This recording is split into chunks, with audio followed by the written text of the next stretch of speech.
I'm Mitzi Perdue, and my website is mitziPerdue.com. And I have another website that I'd love you to visit also. It's called WinThisFight.org. You're listening to EA Interviews. EA Interviews, episode 239. Inspiration, transformation, success stories, and the Imperfect Action Round. 7 days a week. Join Mario Ficini for today's Expert Authority Effect interview. Have you ever wanted to build a ginormous company or help a lot of people? I know I have, and when I say that, I don't say it lightly because I have Mitzi Perdue here today, and her father founded Sheraton Hotels, and she was married to Frank Perdue from Perdue Chicken. She has an extensive wealth of knowledge, and she definitely has a heart of gold. She started a charity, and she's going to be talking about all of this and more.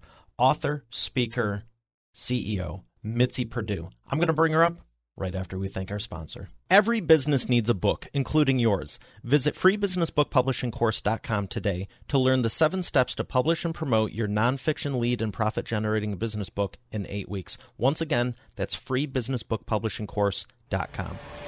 Here she is, ladies and gentlemen, Mitzi Perdue. Mitzi, how are you feeling today? Stunned, shocked, humbled, amazed. Wow, thank you. Yes. I mean, I've never seen anything like that before. So you liked it? How about? Well, it's a little embarrassing to say how much I loved it, but I loved it. I mean, I'll share with you something. I'm 79, and watching that makes me think, maybe it's all worth it.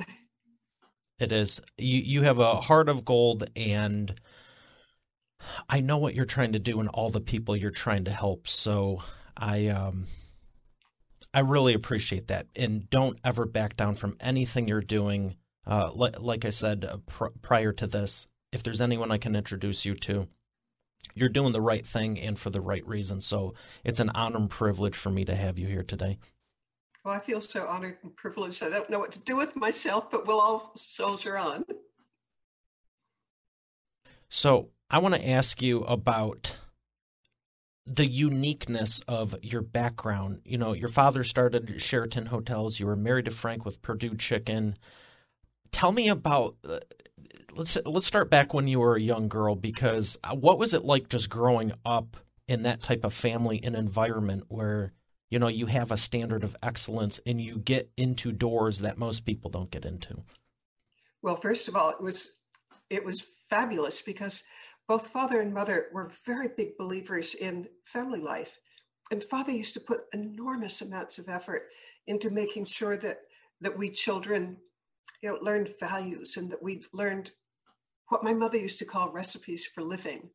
And just as an example of that, father, he was a captain of industry. He employed 20,000 people.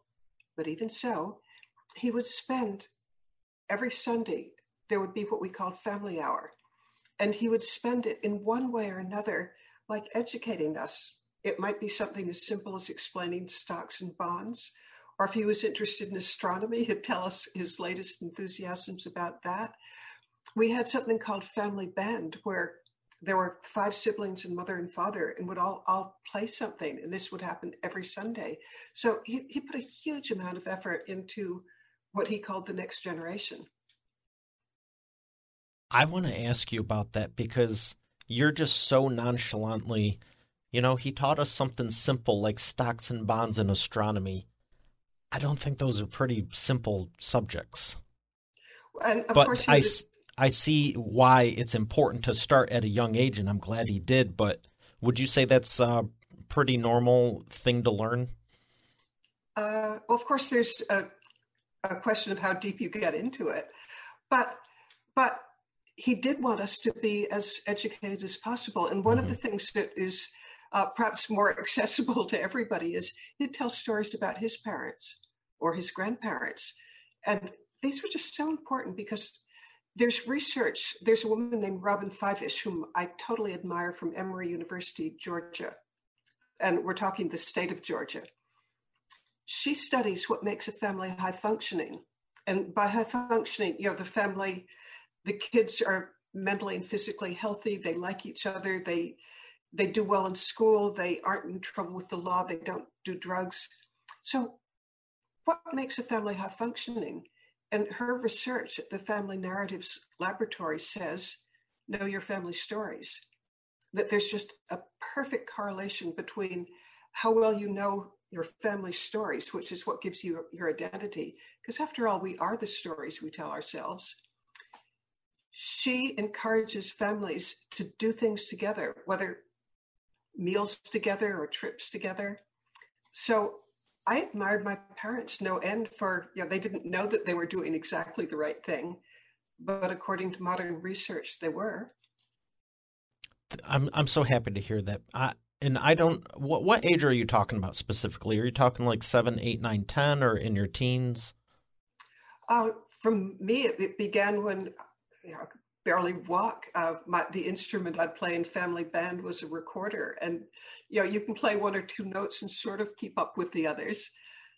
But another thing that he did that I just loved, he did tell the family stories, and I'd love to share one about how Sheraton got started. Please do. Thank you. As a little girl, I discovered that I could get parental attention by asking Daddy stories. And so, of course, I asked him all the questions about business that I could think of, because that was just guaranteed way to get Daddy to pay attention to me. With 5 siblings, everybody has their way of doing it. And mine was to ask him questions. So, Daddy, what made you a success? And it was real clear to me that he was a success because would always stay at presidential suites when we traveled to the 400 hotels. So it's a question that would make sense for a little girl to wonder. And one of the stories he told me was that whenever he'd take over a new hotel, and he started Sheraton in the 1930s, so there was really tough economic times, and a hotel would usually come up for sale if it was teetering on the edge of bankruptcy. So the day he took possession of a hotel, he'd invite all the hotel workers, and there could be 400 of them. There could be 800 of them, because hotels have lots of employees you don't see. Anyway, he'd invite all of them into the hotel ballroom, and he knew ahead of time that those people were a really demoralized bunch of people, because they're thinking, if I get fired, it's the breadline. Because at the height of the Depression, it's hard for us to imagine, but 25% unemployment. Okay, so he knew that he's facing, let's say, 400 people, every one of them who's probably just as uncomfortable and demoralized as could be. And he knew that. So the first thing he'd do when he's standing up in front of his new employees, he'd say, I want every one of you to keep your job. And I have a reason for that. It's because you know your job better than anybody else in the world. And my job is to give you the resources and the encouragement to show the world just how good you are. And you're going to see in just a few months, this is going to be the most popular, the best served, the most financially sound hotel in the city. And together, we're going to be an example that even though times are tough, that things can turn around. And can you imagine how an employee must feel with that, his welcome to his new job or the new owner? Pretty darn good about themselves, I would imagine. But that's not the end of his story. He told me, and we're now getting to a part that's more important than the words, although I think the words are certainly important. He said, that it's a good start to let everybody be assured that they're going to keep their job. But the next part was the following day. The employees would see just hordes of like plumbers and decorators and mechanics, whatever it takes to refurbish a hotel. But those people who were upgrading the hotel, refurbishing it, they didn't go to the areas where the paying public would see. No, they're going exactly to the areas where the employees spend most of their time, like the lockers, the showers, the employee dining rooms. And so I asked him, why wouldn't you be spending the first money in the places where you get money back from the paying public? And he said words that really resonated with me to this day. He said, people have a compulsion to live up to or down to your expectations. And he wanted to show them that he really believed in them and how important they were. That's a great expert authority insight. Do you feel he carried that through with the family life as well as the employees? Yeah, I think in everything I ever saw him do, the idea that you act and show and demonstrate that you believe in people. That sounds fantastic. And there's even a little bit more to that story if you've got the patience for it. It's not the patience. We got the time, and I want to bring out the best for the expert authority world. I'm enjoying listening myself, but I'm just thinking about that because, for me, there's been so many situations where it's like I'm trying to do the best, and this person here, that person here, whether it's school, family, friends, relatives. When I was starting my business, people are like, just everyone's got their own thoughts on everything, and it's like, wow, it would sure be nice to have it. Here's the right way to do it unequivocally, because I was taught, and I learned about stocks and bonds in my 12, 13, 14, right after I started my first company. I would have loved to learn sooner, but it was, you do this, you see something working, but then everyone cast all this doubt. Then it's like, I don't know. And it's this flip-flop for a while. And I'm glad you're sharing this because while it may not be the norm, it should be the norm. And well, I think believing in people is a fantastic untapped resource because, like, did you ever have a teacher say, I believe in you, and it just turned things around? Yes, some of them. Well, I think Father somehow tapped into that, but that isn't even the end of the story because, I was asking him, how come you just told everybody that they could keep their job? Why not make them earn it some way? Why do you just give it away free? And his answer was that in his world, there were 3 ways of getting people to do what you want. I mean, I'm sure there are a million others, but in his world. And the first one is intimidation. He said, I could have stood up there in front of everybody and said, shape up or you're fired. He said, you can get people to do what you want with intimidation, but how about it's short term and people do it grudgingly and basically it's a rotten way. Possibility number 2, bribery. He said, I could have stood up there in front of them and said, do a super job and there's a raise in it for you.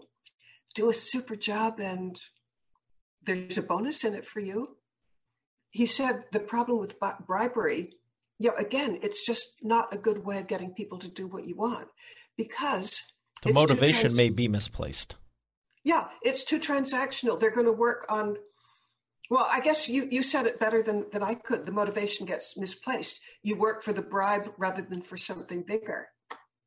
So what's left if bribery and intimidation aren't what he recommended? A bigger cause? Yes. His term for it was inspiration. And we're right back to people live up to or down to your expectations. But if you inspire them that they're part of a team, that they're building something that's going to be valuable, not just to themselves, but to their team, to the whole hotel, and eventually to the whole city, then and the way he put it was, the maid isn't making beds and the bartender isn't just serving drinks. No, they're together building something wonderful and exciting, and you want to come to work because your work is meaningful. And which brings me to another phrase that I copied from him. And maybe it's the most important thing that I can share with anybody. A leader's job is to give people a better vision of themselves. Cool? I like it. Because most people don't have that vision. I would say most people don't have that vision for themselves, and even the people who do, it's a constant battle to go, to stay in that vision. Because frankly, I could be wrong, but it feels like the world is just out to just bash you down every chance you get, even if you are winning. Okay, I couldn't agree more. And yet, what I've just been describing from Father, we know it worked. Because he started with no employees, he ended with 20,000. And he was famous for people staying with him for life. and being motivated and willing to go the extra mile. So his approach of showing people that they were important to him and valuing them, it worked. It absolutely did.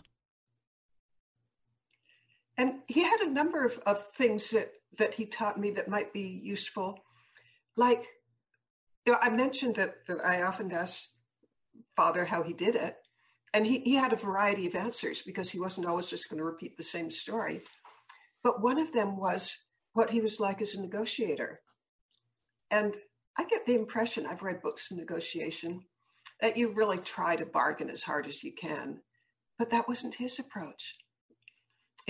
His business approach was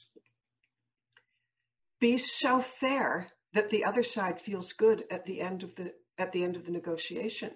And that means seeing the other side. And his view was always leave something on the table. Don't go for the last penny. And I said, why not? And he said, the people who drive the hardest bargains, his term for it was the sharks. They might make the most money on a particular deal. And in quite a few of his deals, he left a lot of money on the table. But he said the payoff for his approach was, one of the things that made Sheraton grow was if a hotel, a nice important one, came on the market, and typically it would come on the market because of maybe the founder died or the widow wants to sell it. In one way or another, there's probably somebody who's not the original owner who's on the other side of the negotiation. And since he had a reputation, which he carefully nurtured, of being somebody who was fair, he said the big payoff for this is he'd always be offered the best deals first. Because if you're a lawyer and you're representing, I'm being hypothetical as all get out. I mean, this is not a real case, but it's a plausible case. An 80-year-old woman, suddenly she's inherited a hotel. Her kids don't want anything to do with it. Her lawyer advises her to sell. And she says, okay, take care of it. And the lawyer hunts around and thinks, where am I going to get the best deal? Sheraton. I like that approach because, you're giving me a reframe now, because a lot of what I've learned on the negotiation and just heard is the typical, you want to be advantageous and maybe not cutthroat, but just you want it in your favor. But if you're tipping the scales, whether it's 20% or 40%, if that's the difference from a shark or not, the net result, like you're saying, is the other person may felt like they got, not the best deal, if you will. Yeah. So your reputation as a negotiator, since he was in it for his entire life, it was really, really important to him to have a reputation of being, he termed it fair. But he also said, leave things on the table. Don't go for the last penny. That's a really long-term strategy. Short-term, you're not making the most. Long-term, he got the best offers first. But if you're thinking short-term to begin with, I mean, you might kill it this year, but then you have to redo it next year and the next year. And at some point, and I would say, in my experience, within about 6 to 9 months of, even if you were starting at ground zero right now today, in 6 to 9 months, you have a pretty good foothold no matter what the industry is. After a year and a half or two, you can be pretty well known in it. And after that, it's like now the reputation, I mean, it's always important from day one, but, you have to build it up. You're new, whatever. But after that, I have clients that I've had over 10, 11 years. And I appreciate you sharing this because I've always done my best to be fair as well. And you do want to make sure there's enough profit left over. But at the same point, I've always told everyone, I'm like, I'm not going anywhere. I'm always thinking 10 years down the road. That I predict great success for you because it's that kind of long-term thinking that does work. Well, I appreciate that, and I'll definitely take it because my main motivation is the more I can do and the more reach I have, the more people I can help with it. So thank you for sharing that with us because I think so many people are focused on the short game They're not thinking 2, 3, 5 years down the line. It's we just need to get by today. And that's, I get it. I've been there. But at the same point, you're just basically in not even a roller coaster. It's a roller wheel or hamster wheel. Hamster wheel. Yeah, whatever you call it. By the way, I don't want to imply that he was into giving away the store. I mean, no, I didn't get that one bit. Good. Because he was a shrewd, smart businessman, but he went from no hotels to 400. Yeah, but it sounds like if he could have got another 10 or 20 or 30% better on the deal, he may have said, hey, this is good, and negotiated it to what's fair and equitable for both parties.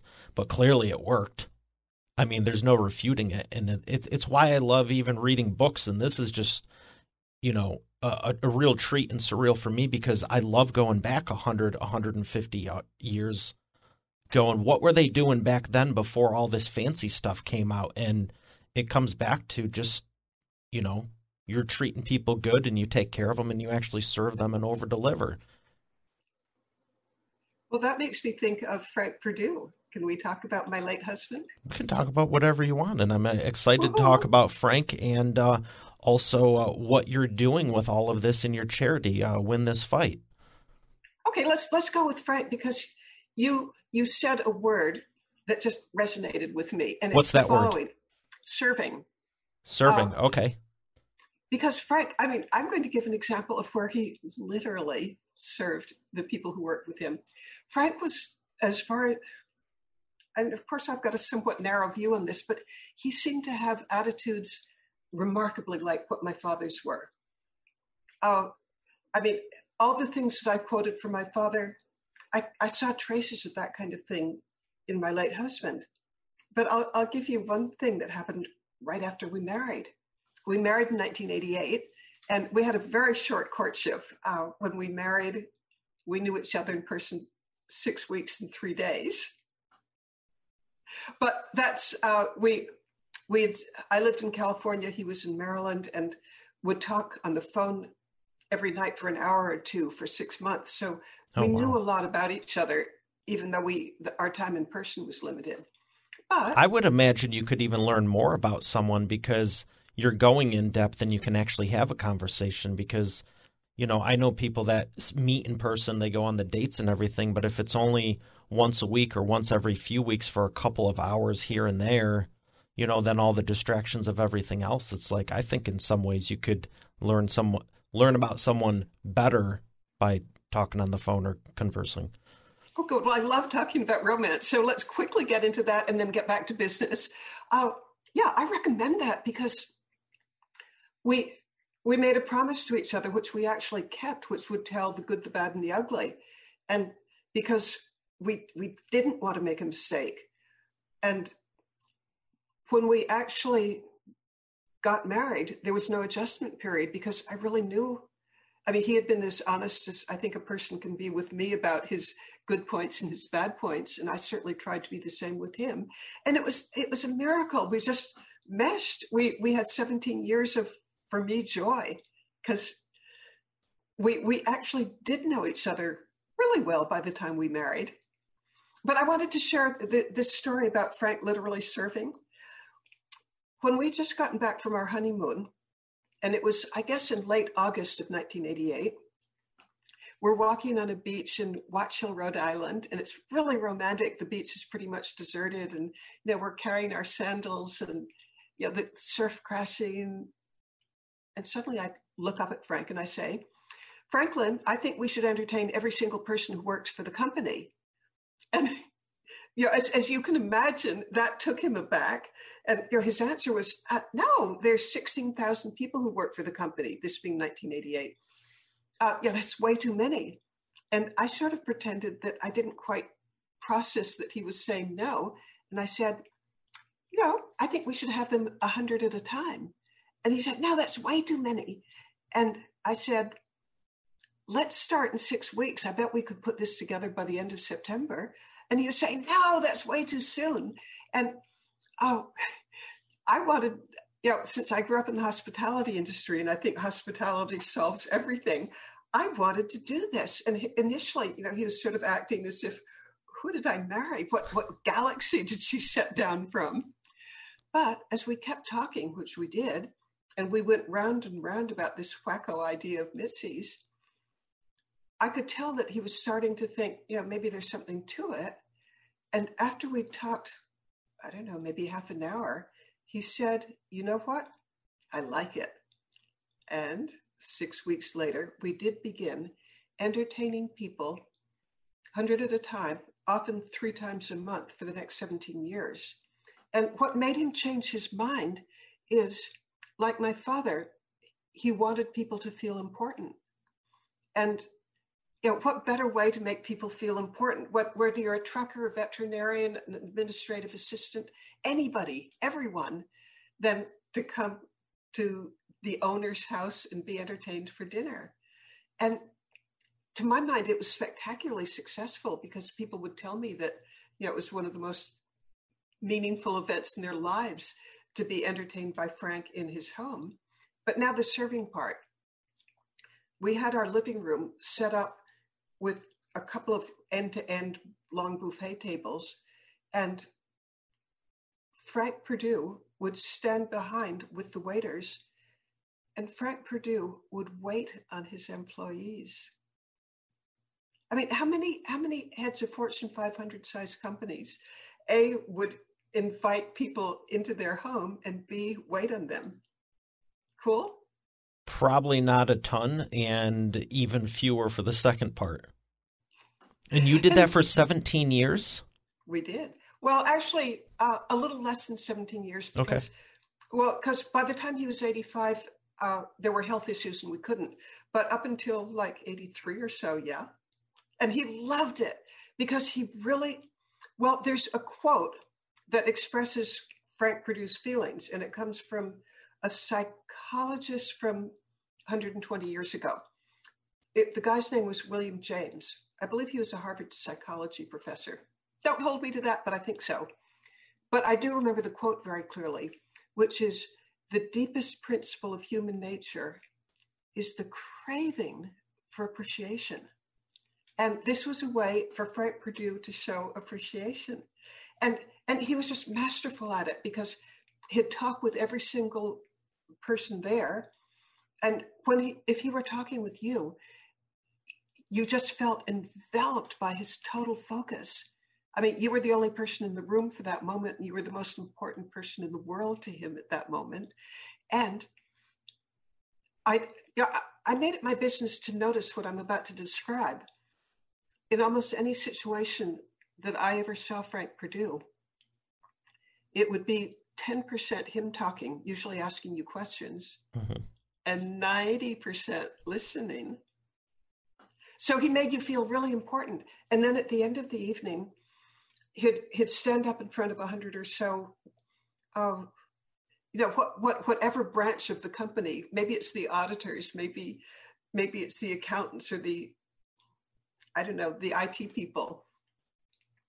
And he'd give them a state of how the company was doing, what was going wonderfully, what was worrisome, what would keep you up late at night, what would make you think, it's really going great. But he'd just tell them as honestly as if he was addressing the board of directors.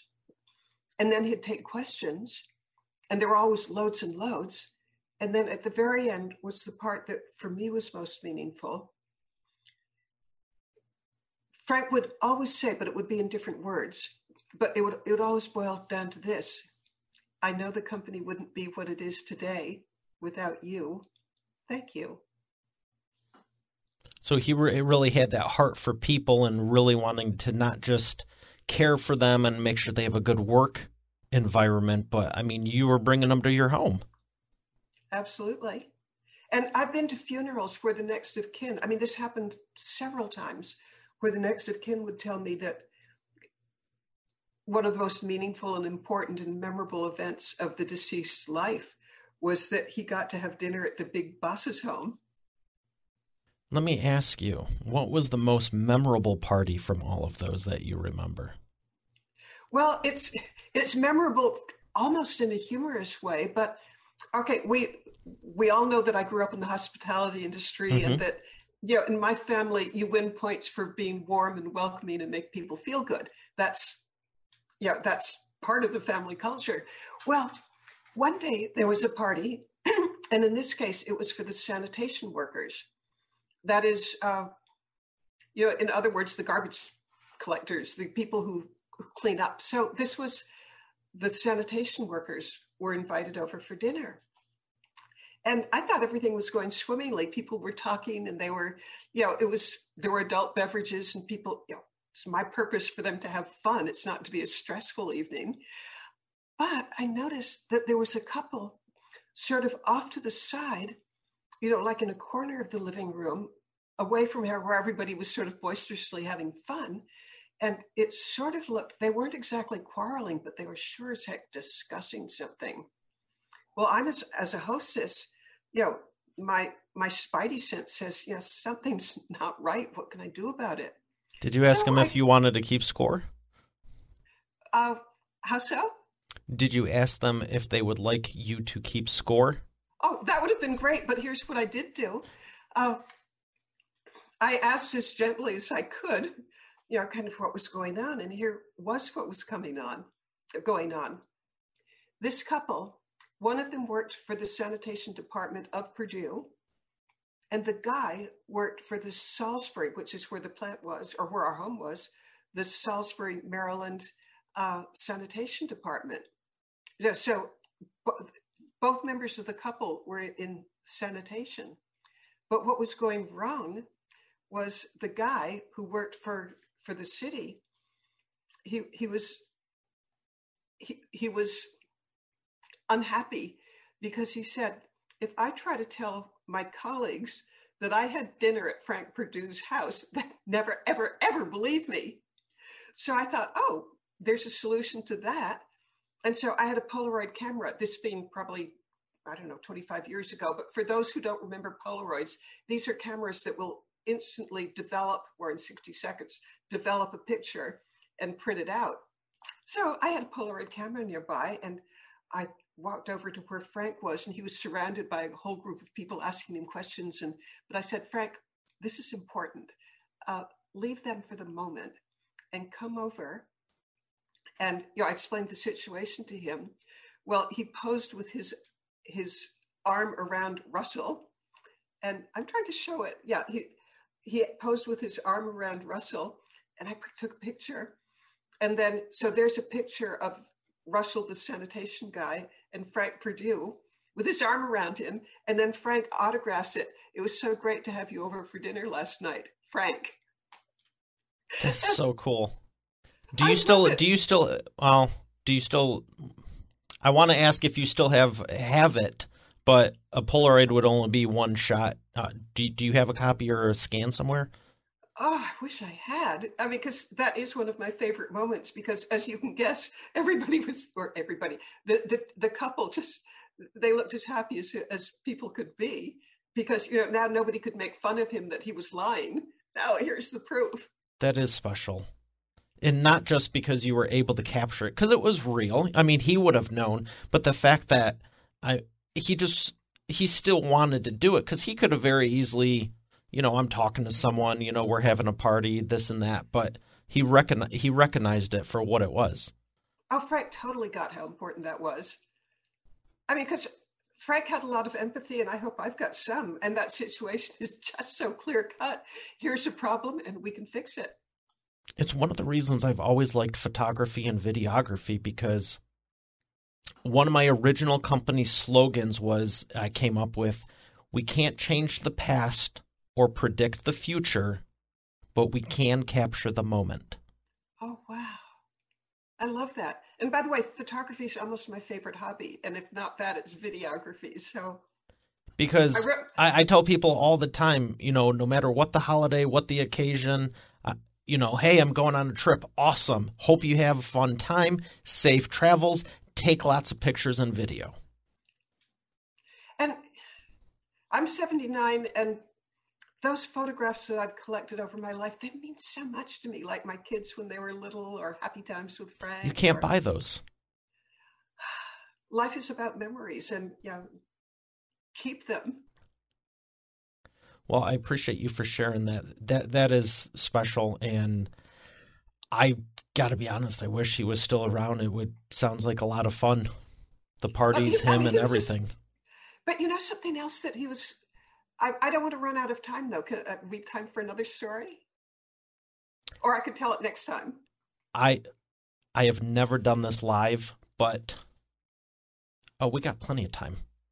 Woo-hoo. All right. And I don't think anyone even see me look at the thing. We're fine. We're fine. Go, please. Okay, but just other things that Frank would do that, and what I'm going to describe now, it's a question of do as I say, not as I do, because I'm going to describe something that I can't do, but I watched him do just all the time, and it's remembering names. And by the way, his son, Jim Perdue, has the same gift. But one of the joys of my life was that I got to see Frank in action. He'd often allow me to accompany him when we would have plant visits. And I'm told that in some companies, it would be just almost unheard of for the big boss to walk along like the assembly line and talk with workers, that generally that it might be more typical. I mean, of course there are exceptions to this, but it would be kind of more typical for a group of the, I don't know, the executives, the C-suite people to walk through the plant floor and not talk with anybody, but not Frank. The most amazing thing to me is we could be in a plant where there were 800 people, employees, or maybe even 1,200. And the number of people he knew by name was just staggering. And he'd introduce me to them. And he'd say, I'd like you to meet Delcy, or I'd like you to meet Antonio. Antonia's son just got into a great college, or Delcy's been with us for 30 years and never had a sick day. He'd not just know the names, but he'd know things about them. And how must it feel? Oh, I have to add one other point to this, which is, go for it. Well, when we were walking through the plants, I mean, it almost brings tears to my eyes. I'm so impressed by this. But Frank would never give the impression that I'm the big boss, the person who's known throughout the world, Fortune 500 sized company. Never, never, never, never, never, not even once, because what his real attitude was, we're all part of a team. And I respect your work. And, together we're producing something fabulous. But it wasn't that he was better. It was that they were teammates. And so it was just the most natural thing in the world for him to talk with the people in the line. And then something else that he did that I just treasure, he would, he could have eaten at the fanciest restaurants in the world continuously, but I'd say almost more often than not, he'd eat we would eat in the cafeterias at the plants. And Frank would simply invite people. He'd either sit down next to, there's a table that's nearly full, and he'd just say, is there room for one more? and just talk with people. And he'd ask how their job was going. Were they being treated right? What problems are they up against? Or maybe they'd talk sports. But he was I would describe him as an egalitarian. There was just nothing puffed up about him. Super down to earth, it sounds like. Yeah. When he was touring the plants, would he always stick to the schedule, or when he got caught up talking to someone, would he just let it go? He'd let it go. Frank had a different relationship with time from anybody I've ever known, because when there was an appointment, he would be there to the second. So he was terribly conscious of time in many cases, but going through a plant, no, if somebody had something to say, he'd just stay and listen. That's fantastic. And by the way, I once worked in a plant. Oh, you did? Tell me about that. Well, one day, I was driving from Norfolk, Virginia to Salisbury, Maryland, and our Accomack plant, which is sort of like halfway between the two cities that I just described, I was hungry, and it'd be a couple of hours more before I'd be home. So I stopped off at the plant and ate in the cafeteria. Which I love doing, because I mean, plants, they can be kind of fun and you meet really interesting people. But in this case, I was sitting beside an African-American woman, and she was just really curious about my life and what life with Frank was like. And I have no trouble spilling the beans. But then I thought, she's asked me all these personal questions, Turnabout's Fair Play, and I wanted to know about her life. I wanted to know, everything that I could find out, because you don't know this about me, but I'm a writer. I spent most of my life writing newspaper columns. So, here I am talking with her, and she's describing her job, and her job is in the plant. It's what I would have predicted would be like a really boring job. It's when there are chickens that are going to be cut up so that you get like drumsticks and breasts and so forth, you put them in shackles. And what that means is there are these, I'm not good at describing it, but you hang the chickens in these sort of like clips. Okay. And I was thinking, and by the way, I knew that she'd been there for like 10 or 12 years. And I wanted to find out if that job was boring. And I didn't use those words because that's not a polite question to ask. But would you have the same curiosity? What's it like? It would be interesting to know. Yeah. And trust me, I didn't say, is it boring? But I sort of indirectly wanted to find out what it was like. And she said, I can't describe it. I just can't. But if you'd come work with me for a day, then you'll understand. And I said, well, if you can arrange it, I'll do it. And so the next week she had talked with her supervisor, had talked to the plant manager, and probably got all the way up to Frank, I don't know. But a week later, there I am, Mrs. Frank Perdue, putting on the white smock and the hairnet and the bump cap in case you bump into something. And something else you have to do if you work in a plant, you have to take off all your jewelry and all your earrings because you don't want them to fall into food. So anyway, there I am, and I'm standing beside her trying to hang chickens, and I really suck at it. I couldn't do it. I mean, I didn't have the coordination, but I did discover what it was like because I did spend 8 hours there. And what I discovered was that actually it wasn't a bit boring. Well, first of all, because I was trying to do something that I never did get it right. And everybody was laughing at me, but that's okay because so what? But what I learned is, here's what we talked about. We talked about what various movie stars were up to. We talked about television shows. We talked about what a grandchild was doing. It was just sort of like an endless, I'm not going to say party, and gossip session doesn't sound quite right, but at every moment there was just talk that was really interesting. So, and I asked my new friend, this seems like a really, really compatible group. And she said they put an enormous amount of effort into having people in groups who will like each other, who will have sort of the same attitudes. And that's one of the big efforts that you have in a plant, to have people who are congenial working together.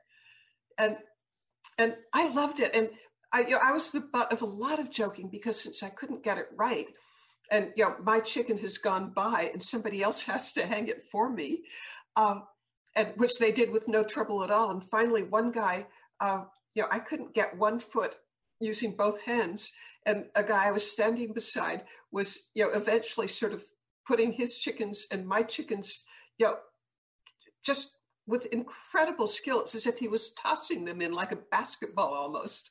And so I ended up with a lot of appreciation for the skill that these jobs have. Well, I can imagine because the belts are going by, I'm sure, at a certain speed, and from a business standpoint, you don't want it to be super slow. You want it to be productive, and efficient, but at the same time, it's got to be enough where people can catch it. So I can imagine that.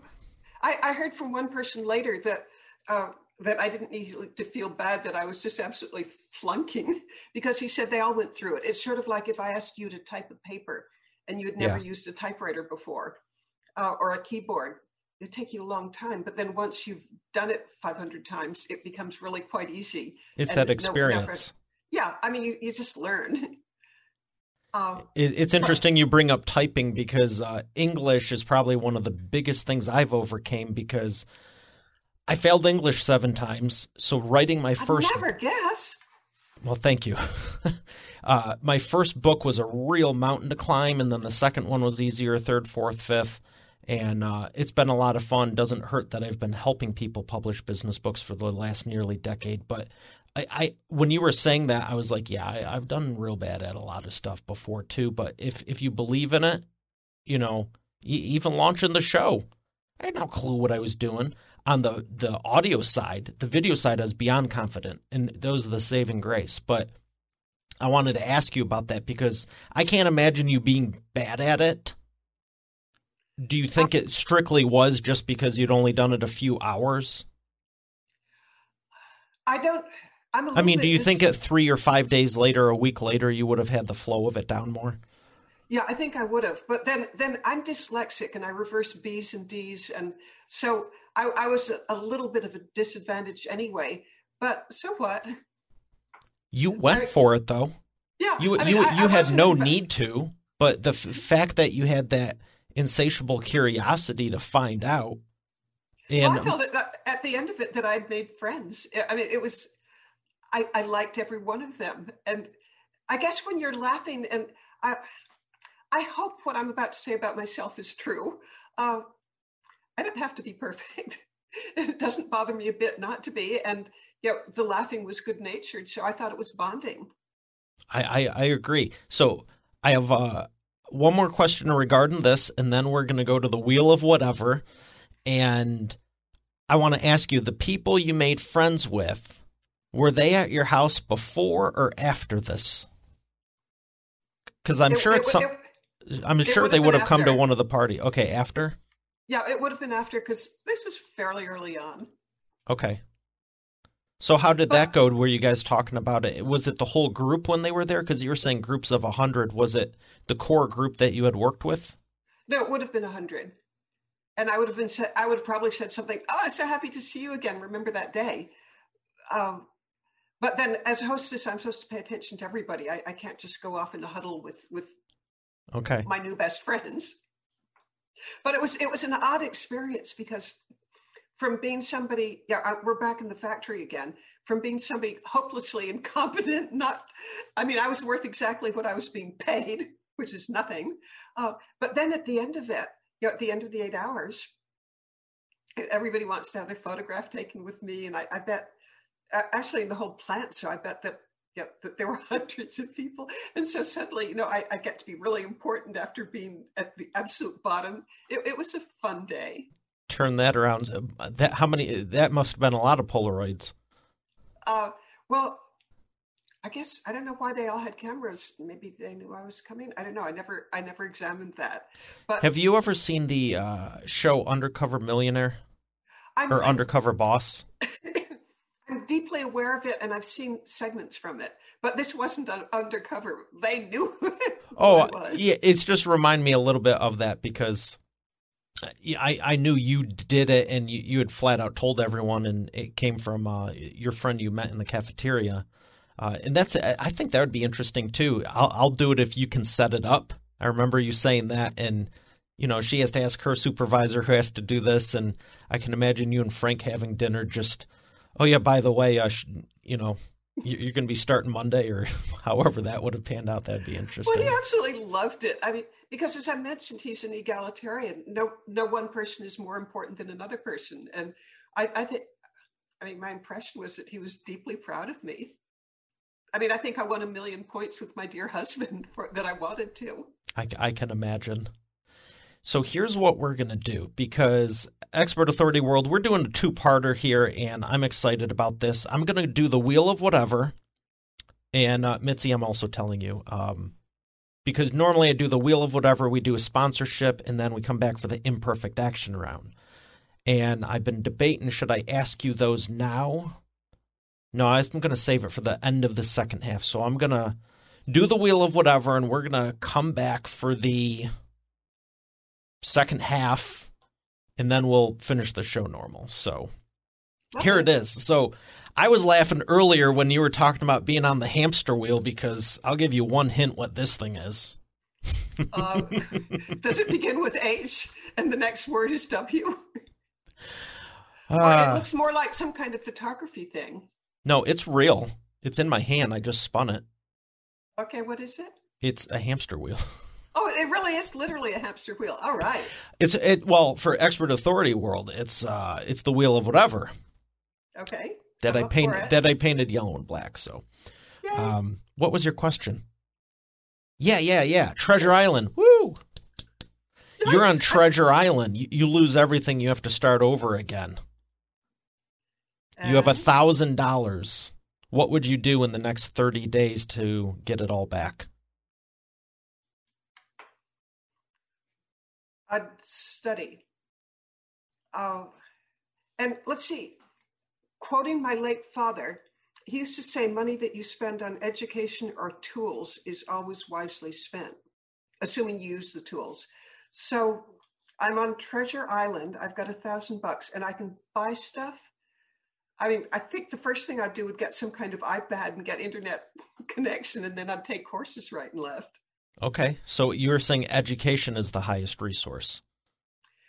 Education coupled with tools, because my tool is the iPad and the education is the courses that I could take on.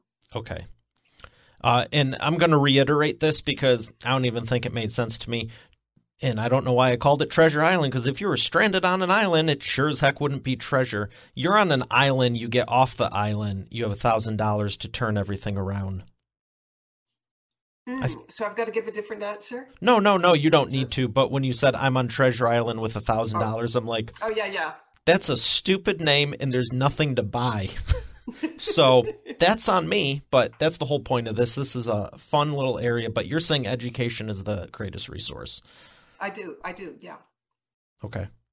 Excellent. Well, I like it. I mean, I'm not disagreeing, but thank you. Well, can I turn it around? Is it illegal to ask you what you'd do? Holy smokes, no one's ever done this. Still recording, still live streaming. Bad Mitzi. No, you can turn it around. We'll throw an audible, so here, I'll spin it again. Okay, tell me when to stop. Stop at Treasure Island. Is that the yellow or black one? Let's go with black. Okay. Ooh, matches my hair. So what would I do? Yeah. It's a toughie. It's so much easier to spin that thing and just ask. Well, you can copy me. I mean, I appreciate this answer, right? I would think of all the people I've helped and people I know that are influencers and see what would be the need of, we didn't put a point in time in this, so this could be in the past and the future. I would find a need, help people with it, and reach out to all the people I already know that I've done stuff with that I know could help expedite it. Because you could spend 5 or 10 years going from zero to where you're at, but I think all the relational capital would expedite it tremendously. The 1,000 would be towards, if I could get internet and even without internet, if I could get my phone, it's what I started with. I mean, all you need is the right people, the right hearts, and the right connections. The rest just makes it, we'll say, if this will speed it up 3 to 5 years, that might speed it up a couple of months. It's just a convenience factor. But, Sheraton Hotels didn't have internet. They clearly were successful. I didn't really started. I mean, the title of his book was How $1,000 Became $400 Million. Oh, that's a great title. I mean, when I started off, I had barely anything. There's many times I overdrafted stuff just to get by another 30 days, to that point with the training. And I remember when I took $20 over a decade ago and turned it into $20,000. So, yeah, I believe in that education for sure, but also the relationships. I could rebuild all of this in probably 6 months, what's taken me the last 2 to 3 years. And that reminds me of something that Frank used to say. He used to quote the great Carnegie. It's not Dale Carnegie. Andrew Carnegie. Andrew Carnegie. Andrew Carnegie used to say, take away my plants and leave the people, and I could come back better than ever before. Take away my people and leave the plants, and pretty soon grass will grow on the plant floors. Yeah. So Frank would have loved your answer. Well, I appreciate that. I love it. Can we erase the tape? And I want to take your answer because it's a better one. Yeah, I don't know if it's better. I've never asked anyone that. And normally I say, who is someone famous you'd like to do business with, this and that? And I'm like, what do I ask you? Because you are someone famous and you know these people. And I'm like, she's probably been working with them 20 years. That's not even a stretch. That's like normal every day for you. I'm like, oh, I got this one. So I love the question. I mean, it really made me think. Made me think too. And I would like to revise and extend my remarks and say, that it's the relationships. But I still think that education and tools are for sure. I'd put some of the $1,000 into that. Yeah, I agree, and I forgot for a second I'm hosting. I thought it was tomorrow when I'm doing going on other shows. That was a lot of fun. Thank you for I've never asked that, and no one has ever done that to me. So I don't know if I hope it's a trend, but I enjoyed it for right now today. And I'm thinking, bad Mitzi, bad guest. No, you're a blast. So here's what we're gonna do: two-parter. So.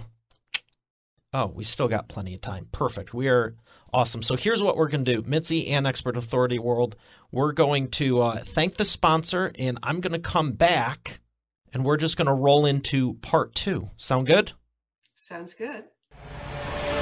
You're already the expert, but have you transformed your expertise into a tangible asset that will generate and qualify leads while increasing profit for you 24/7? And if so, how well are you promoting it? With the Expert Authority Effect publishing method, it's easier and faster than ever.